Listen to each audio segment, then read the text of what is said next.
Welcome back, ladies and gentlemen, and it's Ringside Politics right here in Real America's Voice. Jeff Crouere with you, and now let's go to part 2 of the interview I conducted the other day on the radio with January 6th protester Jake Lang, and we're getting his side of the story about what he is having to deal with in this country. He is a political prisoner. He is not being treated humanely, not being given his due process rights. And we're telling his story. Let's go to the second part of our interview. Let's go to clip number 5. All right, a few more minutes here with our special guest, Jake Lang. And Jake, thanks for being with us. So I just want to give a little bit of background to folks. You were attacked by the Capitol Police on January 6th. You fought back. You saved the lives of 2 people. You tried to save the life of a woman, Roseanne Boylan, who I don't think a lot of people know about. But it was too late. We've heard about Ashley Babbitt and the tragedy of her being killed by that Capitol Police officer. Was Roseanne Boylan killed by the Capitol Police as well, Jake? Undoubtedly, she was murdered on the steps of our Capitol by the Capitol Police officers. I watched it. She died in my arms, Jeff, and her memory is a blessing, and we're not going to let her die in vain. We're going to continue to talk about her until her murderers are brought to justice. Now, you also saved lives on that day. Could you tell us about that? Yes. Better than tell you, I can show you. If your audience, go to j6truth.org. That's my website. There's videos on there of me saving the life of Philip Anderson and Tommy Tatum. They have both come forward, really brave men. And they've signed court-sworn affidavits saying that if I wasn't there that day, they would have died at the hands of the Capitol Police. So basically, there's this scene that unfolded around 4:20 in the afternoon on January 6th.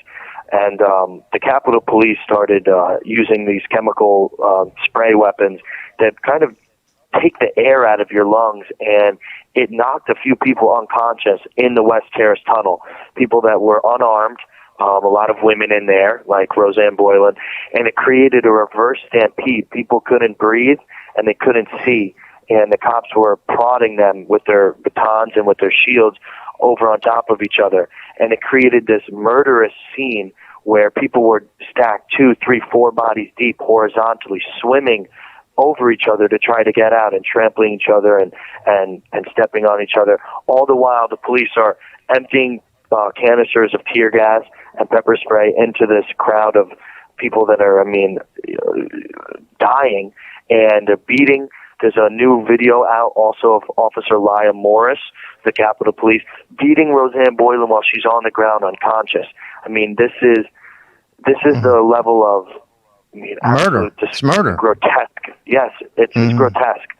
And so during that scene, Jake, and I want you to continue, but it's just amazing. Ashley Babbitt was shot and killed by a Capitol Police officer. Nothing happened to that gentleman. He's back on the job, I think. And now Roseanne Boylan also killed. Nothing has happened to those who killed her. And you, who are up there protesting a stolen election, and save people's lives on that day, you've been behind bars for over 15 months. It seems like our justice system is totally upside down. But go ahead. I'll let you continue about some of the people that you saved that day. We definitely want to hear about it. Yeah, it is upside down. And it's not just upside down. It's very purposeful what they're doing. It is a planned attack on the conservatives of this country, the people who would stand up for our constitutional rights. They're trying to use the January 6ers to signal to the rest of the patriots in this country, if you dare stand against the government, the almighty government, and protest against free and fair elections, or refuse to hand in your rifles one day when Joe Biden starts coming from them, as he's just talked about with this latest tragedy that happened yesterday, talking about gun grabbing immediately. If you dare stand against tyranny, we will throw you in jail. We will put you in solitary confinement. We'll call you domestic terrorist, a white supremacist, an insurrectionist. We'll do everything we possibly can to basically character assassinate you. And it's a signal to the rest of the country to basically they're in control and that you're not. a free citizen, that you are a subject of the Biden regime. Right. And that's what they're trying to do. They're trying to scare people by how they're treating us into submission. And we're patriots. We won't ever back down. We won't ever surrender. I won't take a plea deal to these people because I've seen them murder my fellow Americans in front of my eyes. And to me, that's unconscionable. Now, fortunately, you were able to save some people, including a person named Philip Anderson, correct? Yeah, so during this time, actually, Philip was holding Roseanne's hand as she passed away. So I'm there around 4:20 in the afternoon, and Roseanne's at the bottom of this dog pile that was created by the Capitol Police. And as I'm yanking people off of Roseanne to try to get to her, to a place where I can pull her out of the bottom of this dog pile, the Capitol Police are pummeling more and more people on top of her, and I'm screaming. If you see this video on j6truth.org, tell your audience we need to get people on that website because the truth will set us free.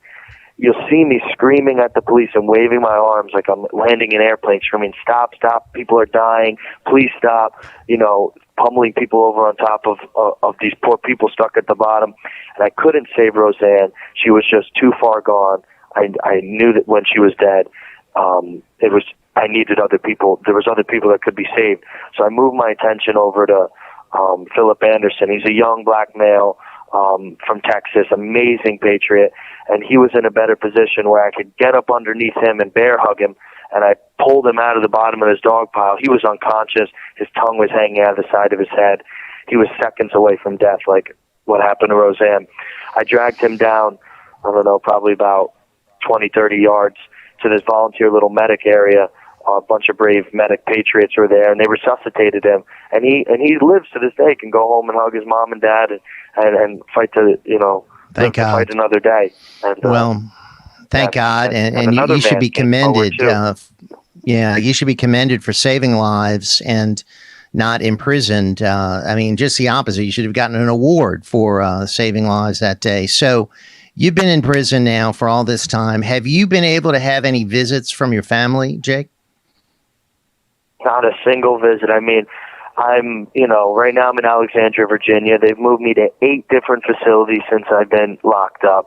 They're constantly jumbling me around, moving me. As soon as I get somewhere, comfortable, they move me to a new facility. And not a single facility I've been afforded a visitation to hug my mom or to shake hands with my dad.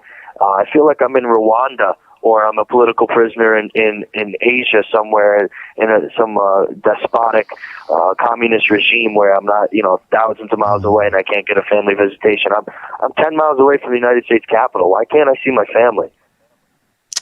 Jake, how about legal representation? Do you have someone that representing you? Are you able to visit with your attorney?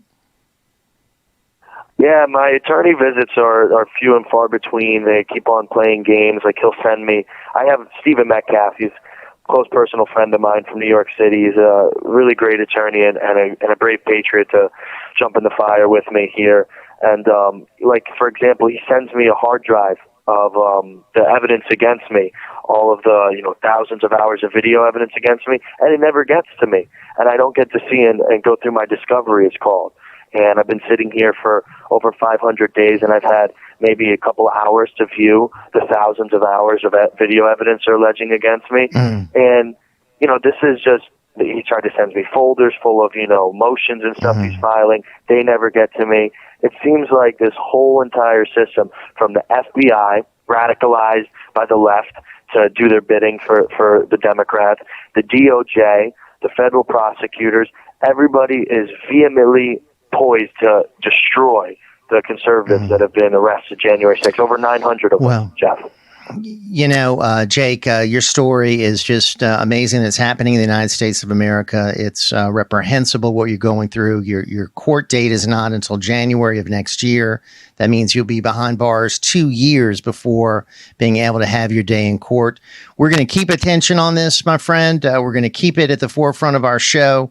Encourage people to go to j6truth.org. Thank you for your time this morning. Stay safe, and we hope to visit with you again soon. Jake Lang with us right here on the Ringside Politics program. Thank you, sir.